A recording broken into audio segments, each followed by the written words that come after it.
celui qui ne peut supporter la solitude ne se supporte pas lui-même.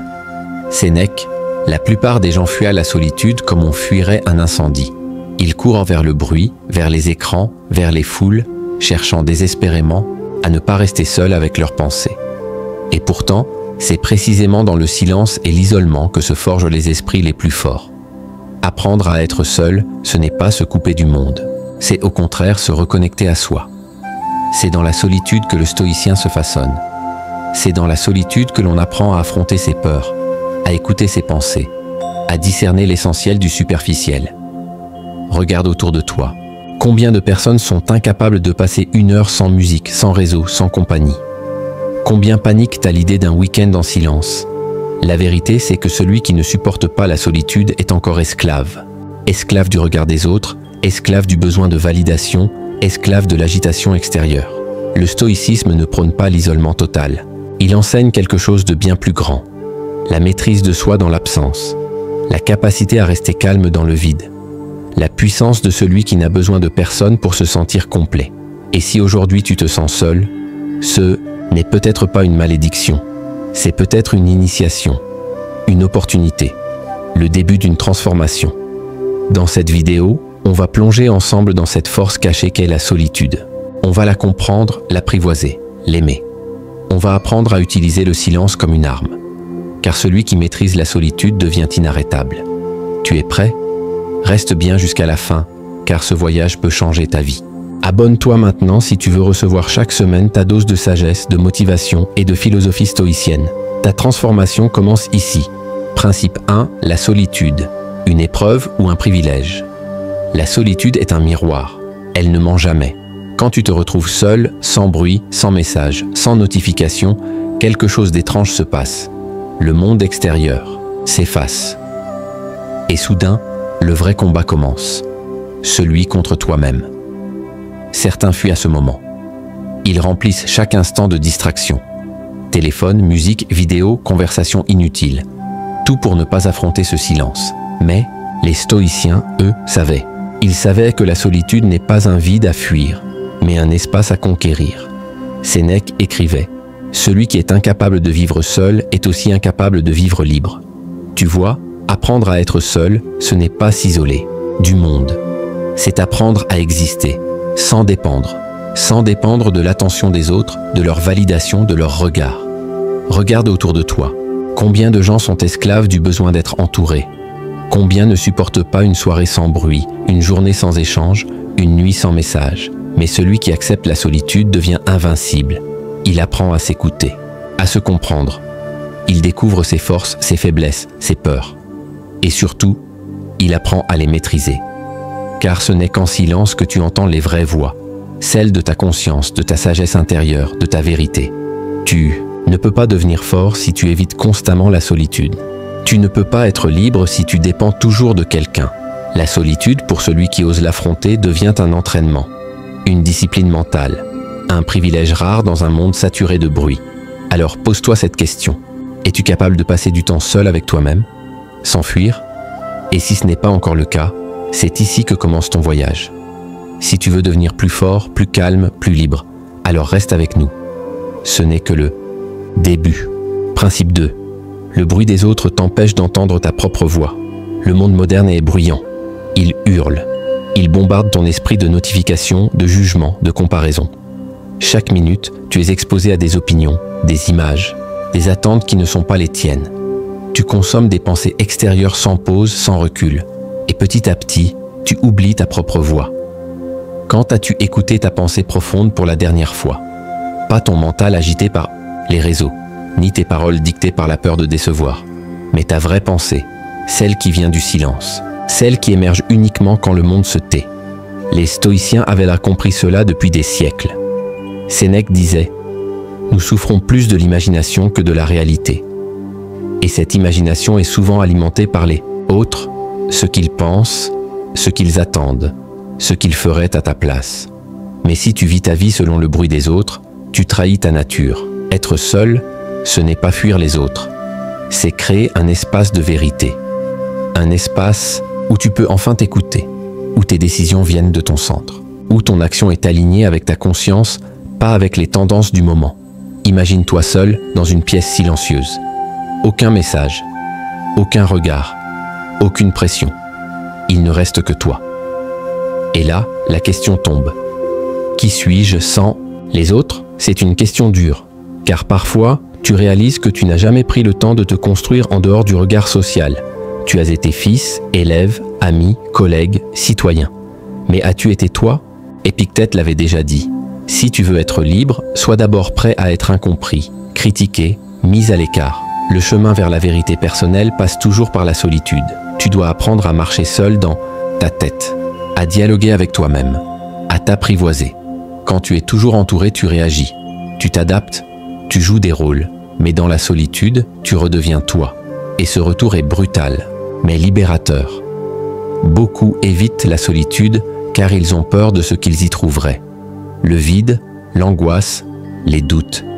Mais ce vide est un miroir. Il ne fait que refléter ce que tu portes déjà. L'affronter, c'est enfin commencer à vivre consciemment. Rappelle-toi ceci, le calme est une puissance.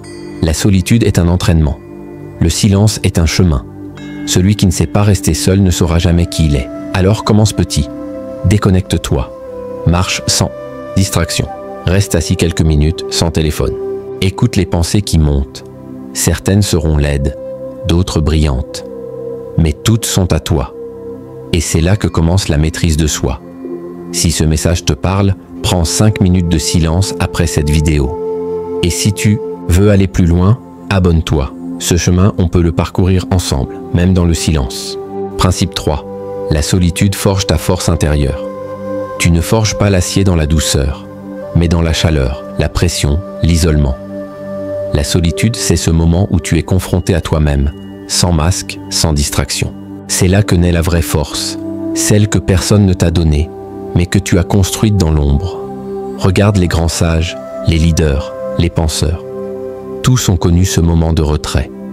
Pas parce qu'ils méprisaient le monde, mais parce qu'ils avaient besoin de se retrouver, de se forger. Marc Aurèle, empereur romain et philosophe stoïcien, passait ses nuits seul à écrire ses pensées. Pas pour les publier, mais pour se connaître, se renforcer, se purifier de la peur et du doute. Cherche ton refuge à l'intérieur de toi-même. Dans le bruit du monde, tu réagis. Dans le silence, tu bâtis. Tu bâtis ton mental, ta clarté, ta discipline. Tu apprends à affronter l'ennemi le plus difficile, toi-même. La solitude t'oblige à prendre responsabilité. Il n'y a plus personne à blâmer, plus d'excuses. Juste toi, tes choix et les conséquences. Et c'est là que tu deviens redoutable. Quand tu n'attends plus que quelqu'un te tende la main, quand tu ne comptes plus sur personne pour t'encourager, quand tu peux tomber seul et te relever seul, tu deviens inarrêtable. Les stoïciens disaient, ne cherche pas que les choses soient plus faciles, cherche à être plus fort. Et cette force, elle ne se développe pas dans la foule, mais dans les moments où tu es seul avec ta douleur, ton vide, ton incertitude. C'est là que tu décides. Est-ce que je me plains ou est-ce que je construis? Tu veux être plus calme? Sois seul. Tu veux être plus discipliné? Sois seul. Tu veux être plus solide? Sois seul.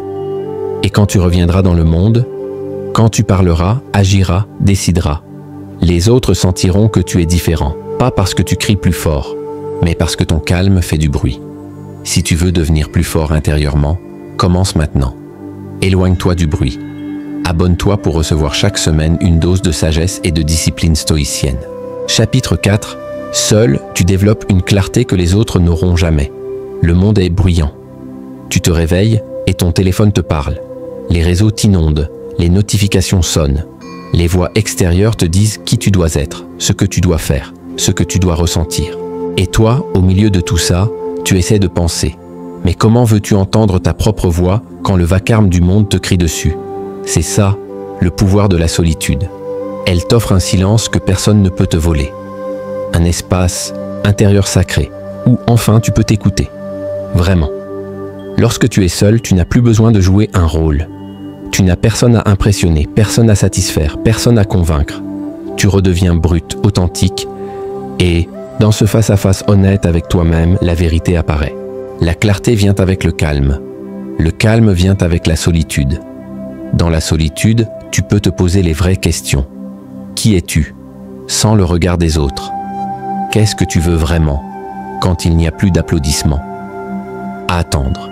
Est-ce que tes choix viennent de toi, ou des attentes qu'on t'a imposées? Tu vois, les stoïciens ne fuyaient pas la société, mais ils savaient se retirer pour voir plus clair. Car dans le tumulte, même les plus forts peuvent se perdre. Épictète disait « Si tu veux être libre, commence par être maître de toi-même. Et pour devenir maître de toi-même, tu dois d'abord savoir qui tu es. Pas ce que les gens disent de toi, pas ce que ton entourage attend de toi, ce que tu es, ce que tu veux, ce que tu ressens. Et ça, tu ne le découvriras pas dans le bruit. Tu ne le comprendras pas en suivant la foule. Tu dois t'isoler, t'écouter et oser affronter cette clarté, même si elle dérange. Parce que la lucidité, c'est comme une lame. Elle tranche les illusions. Elle coupe les faux espoirs. Elle t'oblige à regarder ce que tu fuyais. Mais une fois que tu l'as, tu deviens impossible à manipuler. Tu vois à travers les mensonges. Tu sens les pièges avant qu'ils se referment. Tu fais des choix alignés, puissants, solides. Et ça, c'est un avantage que très peu ont. Parce que très peu osent être seuls.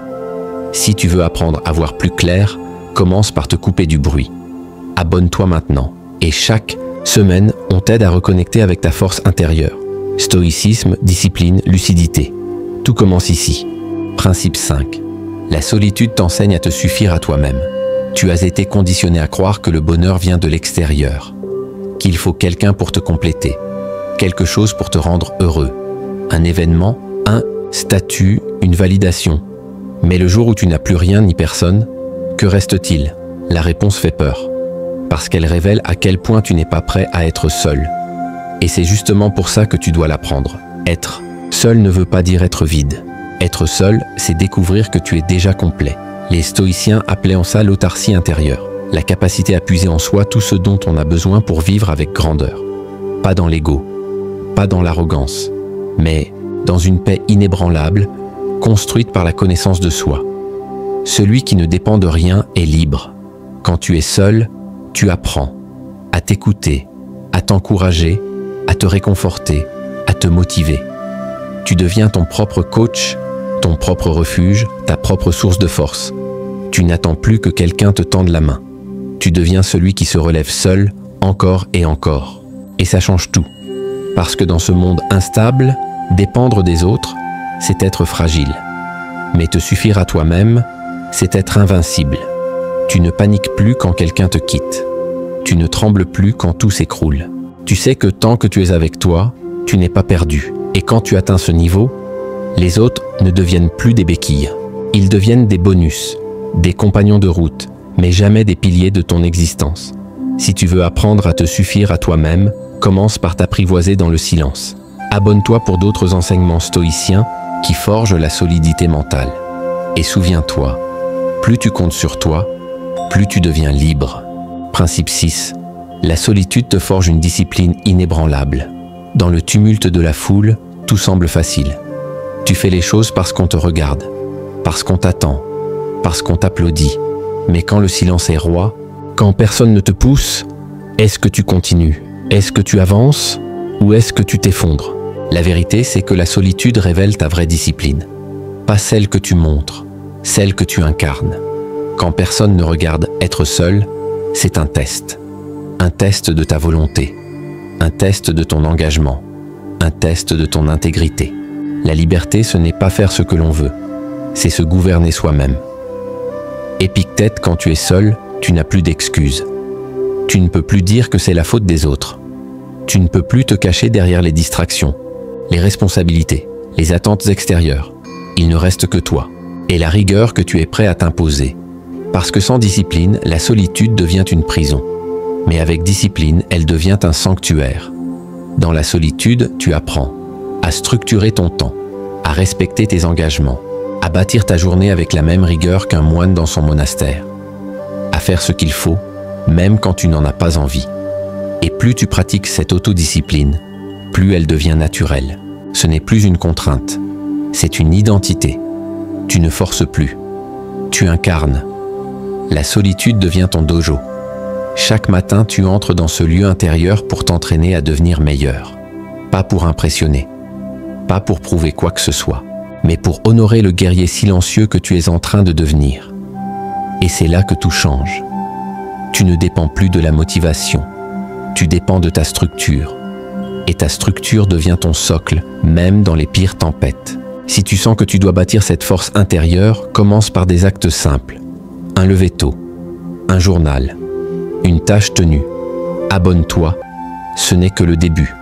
La discipline, c'est l'arme de ceux qui veulent se libérer. Principe 7. La solitude est ta renaissance. La solitude n'est pas une fin, c'est une renaissance. Un retour à toi, à ta vérité, à ta puissance oubliée. Pendant trop longtemps, tu as couru après le monde. Tu as voulu plaire, tu as voulu appartenir. Mais à force de chercher à être tout pour tout le monde, tu t'es éloigné de toi-même. La solitude, elle, vient tout détruire. Elle arrache les faux semblants. Elle fait tomber les masques. Elle te laisse nu face au miroir de l'âme. Mais ce n'est pas une punition, c'est une invitation. L'invitation à renaître, à redevenir simple, vrai, fort. Non pas parce que tu possèdes, mais parce que tu es. Retire-toi en toi-même. C'est là que réside l'homme. Dans la solitude, tu redécouvres que tu n'as besoin de rien ni de personne pour exister pleinement. Tu redeviens souverain de ton esprit. Tu reprends les rênes de ta vie. Tu entends à nouveau ta voix intérieure, celle qu'on t'a appris à ignorer, celle qui savait déjà. Et alors, quelque chose change en toi. Tu ne cherches plus à combler un vide. Tu crées, tu bâtis, tu donnes. Depuis un espace plein de toi, tu n'es plus dans le manque. Tu es dans la maîtrise. Tu comprends que la vraie force ne vient pas de l'agitation, mais du calme intérieur. Que le vrai pouvoir, c'est de pouvoir dire « je suis seul » et c'est suffisant. C'est là que naît ta renaissance.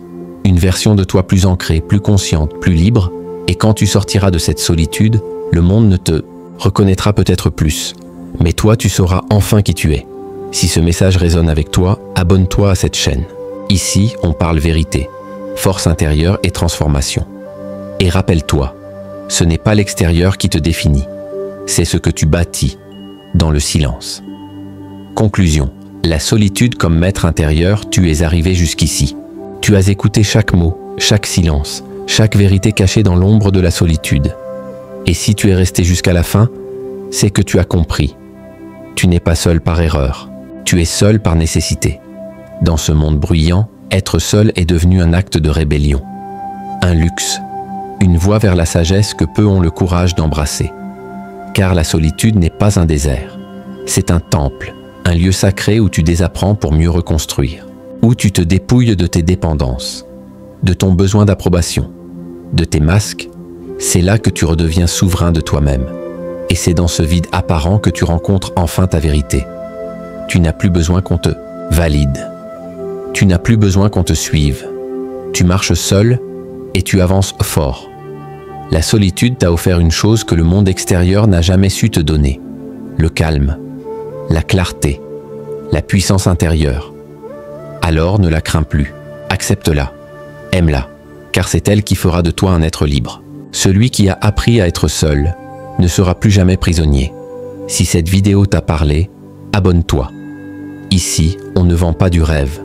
On forge l'esprit, on cultive la discipline et on construit des êtres forts, de l'intérieur. Active la cloche.